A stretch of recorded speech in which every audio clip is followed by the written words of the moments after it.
Hello everyone, you're welcome back to my channel today, and I'll be sharing with you all the detailed process on how to draft this turtleneck bustier gown, which also has a yoke.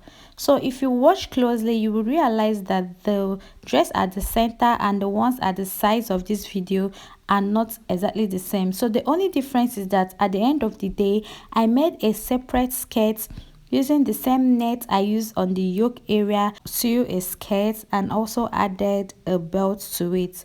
So this is just for extra beauty and is not too composite to do that, okay? So if you're interested in watching how I went about all of that, please continue watching and don't also forget to subscribe to my channel. Without much ado, let's get started with what we have for today. So now here are the required materials that I need to achieve the particular gown I showed you at the beginning part of this video.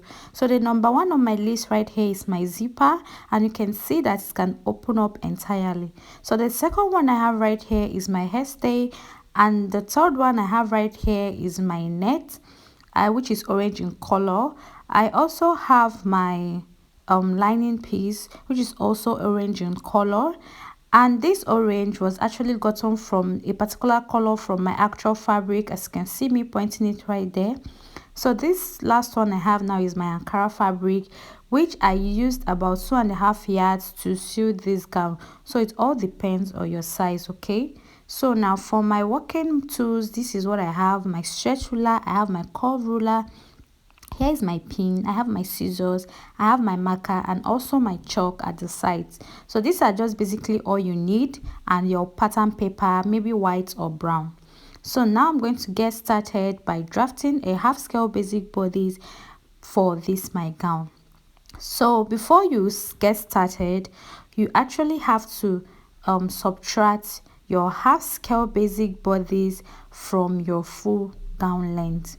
So now my full gown length, which I'm writing right here, is 37 inches, and my half length, which is from my shoulder to my half length, is 14 inches. So right now I'll be subtracting 14 inches from 37 inches, and at the end of the day what I have is 23 inches. So this typically means that the lower part or the skirt part of my gown will be 23 inches. So I'm giving this explanation so you all can bear that in mind, okay? So now I'm going to get started by placing my tape at the top part of my paper, and I'm going to mark about 3/4 of an inch. That is, if you mark half of an inch, also add quarter to it, and automatically you have 3/4 of an inch. And I connected those points into a straight line, and that line I made right there now will be my shoulder line, and all my vertical measurements will be starting from the line. So on that line I divided my shoulder of 14 inches into 2, and I went ahead to mark 7 inches exactly on that line, which I labeled as my shoulder line. Now from that point I marked 7 inches, I'm going to come down by 8 inches and make a point right there. So this is my armhole length, and I'll just connect these 2 points together this way. So having done that, now on that 8 inches I'm going to also connect that point into a straight line, and then I'll label it my chest line. So the line or the point where your armhole stops is exactly your chest line. So after that, on that my armhole line, I'm going to divide it into 2 equal halves, and it's 4 inches. I came in by half of an inch right there. So now on the chest line, I'll divide my bust circumference by 4, and whatever I have, I made the point exactly on my chest line. And using my curve drill, at this point that is curved, I'm going to place my tape in such a way that it will start from my shoulder line and get to that half of an inch all the way down to my chest line, and I'll create my armhole curve just this way. That's how simple it is, right? So now place my tape on the first line, which is my shoulder line, and I'll mark my bust point, which is my shoulder to my nipple, and I'll also place it right there, and also get my under bust of 12 inches, as you can see right here. So I'll make the same marks at both sides so that I can have a straight line.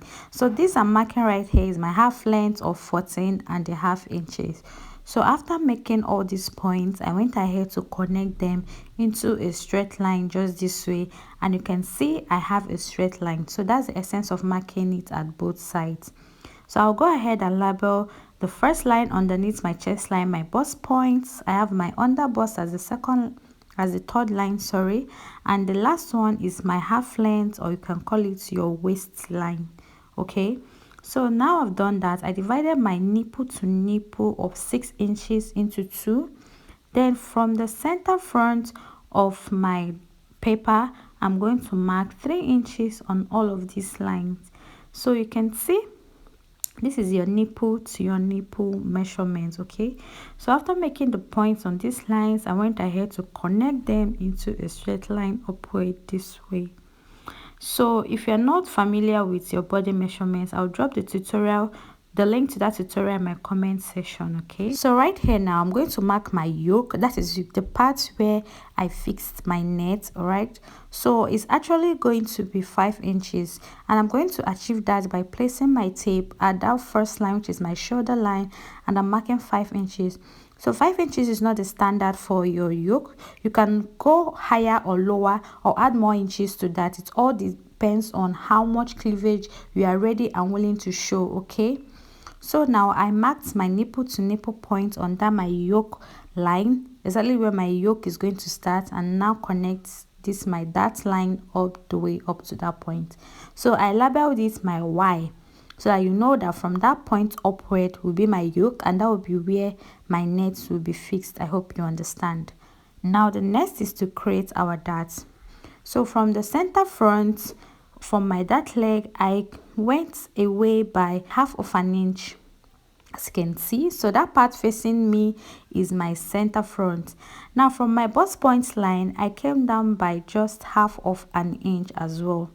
So from that my dart leg towards the side front, which is the part I'm marking, I marked 1 inch on my half length line and also on my under bust. Now I'll connect the points I've made together just this way, the one on the half length and under bust first. So when I'm done, I'm going to get my curve rule, because I'm going to connect the 1/2 inch I came down by from my bust point to my under bust just this way. So you're going to make use of the curve part on your curve rule to achieve your curve. As you can see, I'm doing right here, and I believe it's very clear. So having done this now, you can see what I have. So I've created my waist dart. This is for your bustiers. Okay, so having done this now, I'm going to get a little bit of my sweetheart neckline, which is totally optional. So I did this by coming down by 1 inch from that my yoke line. I came down by 1 inch, and I created a curve this way. So the reason why I'm using my free hand and my ruler is for you to know that even without your ruler, you can achieve your perfect curvings you want on your pattern. Okay, so I went ahead now to do this properly. So after that, from that my dart line, at both sides of this my dart, I'm going to mark 1 inch away, as you can see right here. So I marked 1 inch, and I'm going to connect it down to my bust point line. So you're going to use the curved part of your curve rule to do this. Okay, just the same way we did for the other side. Now I am going to start imputing all my body measurements right now.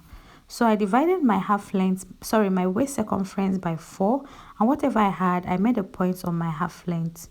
So from that point I have on my chest line, which is the quarter of my bust circumference, I connected it down to my half length. Now your bust point line, you're just going to mark 2 inches downward this way. As you can see, I've done right here. From the bust point line, I came down by 2 inches, and now you will slant it and connect it to that's your first dart line which we created. So I'll just label this my side dart. So this is how to simply create your side dart, so that your cup or your bust area can actually stand out properly even without padding. Okay, so after that now I'll move ahead now to create my neckline. So because this is a turtleneck, I'm going to mark 2.5 inches as my neck width. Okay, and now mark 2.5 inches as my neck depth. So I'm using 2.5 inches of the actual 3 inches, because this is a turtleneck. So that is actually what you should mark if you are trying to create a turtleneck line. Some even use neck width of 2 inches, but I think 2.5 is actually okay. So after creating my neckline, I went ahead now to go by half an inch from that point and to create my shoulder slants. And as you can see, I've done it right here. So after the creation of my neckline, I'll move over to replace this side dart which I've already thickened right here. So I measured it out, as you can see, 2 inches. So from my half length line, I'm going to just replace that 2 inches because I'll be closing up this my side dart. So by the time I close it up, I'll be short of 2 inches, which is what I'm replacing right now. Okay, so I measured out what I have on my half length and I marked it right there on that 2 inches line which I newly created. And on my dart legs, I'm going to bring all of them down to this new line. So guys, this is it, and the next thing for me is to close up this my side dart. Remember, I've not replaced my darts, neither have I added any sewing allowance. So I left like about 5 inches away from the side of this my body measurement. So this is for me to be able to close up my darts before I'll go ahead to replace my waist dart and also add my stitching allowance. So from beneath, from that point, from that 2 inches where I created my side dart, I went ahead to fold it upward. As you can see right here, I folded it upward. So you can see that this side dart which I created here has been closed entirely. So I'm going to use my pin now to pin this, or you can actually use a sellotape or your masking tape, whichever one that is available to you, you are free to use it. So you can see that I automatically have this my paper like cupped, like it's looking cupped. This is because of the side dart which I already gave to this. Okay, so now from the bust point line, you're going to just come out by 1/4 or 1/2 of an inch, because most times after closing your side dart, you'll be short of your paper or your fabric. Okay, so this is for you to be on a safer side. All right, so the next thing now is for me to replace my waist dart of 1.5 inches. Now from that part, I went ahead to replace my waist dart of 1.5 inches. So I usually replace my dart from exactly the point it was taking. As you can see, I connected this now from my bust point down to this my full half length on my basic bodice. All right, so I just believe that everything I'm doing right here is very clear to you all. Okay, so having replaced my darts, the next thing is for me to add my stitching on my sewing allowance. So I am going to mark a stitching on sewing allowance of 1.5 inches right here. So I added extra 1/4 of an inch for my total turn up with my lining. By the time I sew my fabric to my lining at both sides with 1/4 of an inch, I'll be short of fabric if I don't add that 1/4 of an inch. So that's the essence or the reason why I did that. So all these shaded parts will be cut off, and I've replaced my waist dart. And the next dart intake I'm meant to replace is the one we have right here on this my line labeled Y, which is my yoke line. So I went ahead now to replace it, which is 2 inches, as you can see right here. So please don't forget to replace your darts intake. Okay, so I connected or extended that my yoke line, and now I'm going to create a new armhole. You can see what I'm doing right here. Okay, so now I've replaced my armhole and we are good to go now to cut out exactly the way we've drafted. I hope it's not confusing, and I hope you understand everything which I've done right here so far. So firstly, I'm going to start from my yoke so that I can keep my yoke aside to cut out for the other sides. Okay, so I cut off on the armhole area and I cut off the neckline. You know that's curved part of my sweetheart, I'm not going to touch it, right? I cut off from my shoulder slants and I'm going to keep that aside. So I'll bring the body part of this my dress and I'll cut off the sides first and also the armhole.